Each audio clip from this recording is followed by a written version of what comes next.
MS రాజు గారిని ఏదైతే తొత్తుల ప్రకాష్ రెడ్డి గారు నీ యొక్క అక్రమాస్తులు ఉన్నాయి, నీకు అక్రమంగా సంపాదించామని చేసినటువంటి వాక్యాలపైన ఆధారాలతో నిరూపించాల్సినటువంటి బాధ్యత నీకుంది.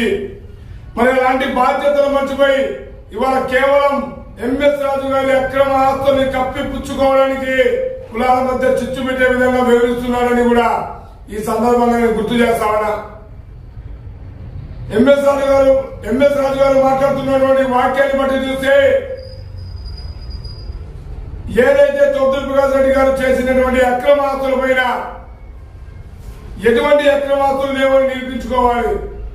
ఏదైతే తొత్తుల ప్రకాష్ రెడ్డి గారు మీ మీద చేసినటువంటి అక్రమాస్తుల పైన ఆరోపణ చేశారో అవన్నిటినీ ఆధారాలతో నిరూపించుకోవాల్సినటువంటి బాధ్యత ఇవాళ మీకు లేదా?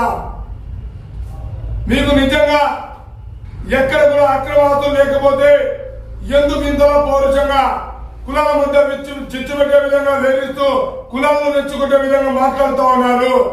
మీకు నిజంగా ఏ యొక్క అక్రమాస్తులు లేకపోతే అవన్నిటినీ ఆధారాలతో మీడియా ముందుకు వచ్చి నిర్మించుకోవాల్సిన బాధ్యత మీ మీద లేదా అని కూడా ఇవాళ సూటిగా ప్రశ్నిస్తున్న ఎంఎస్ రాజు గారిని.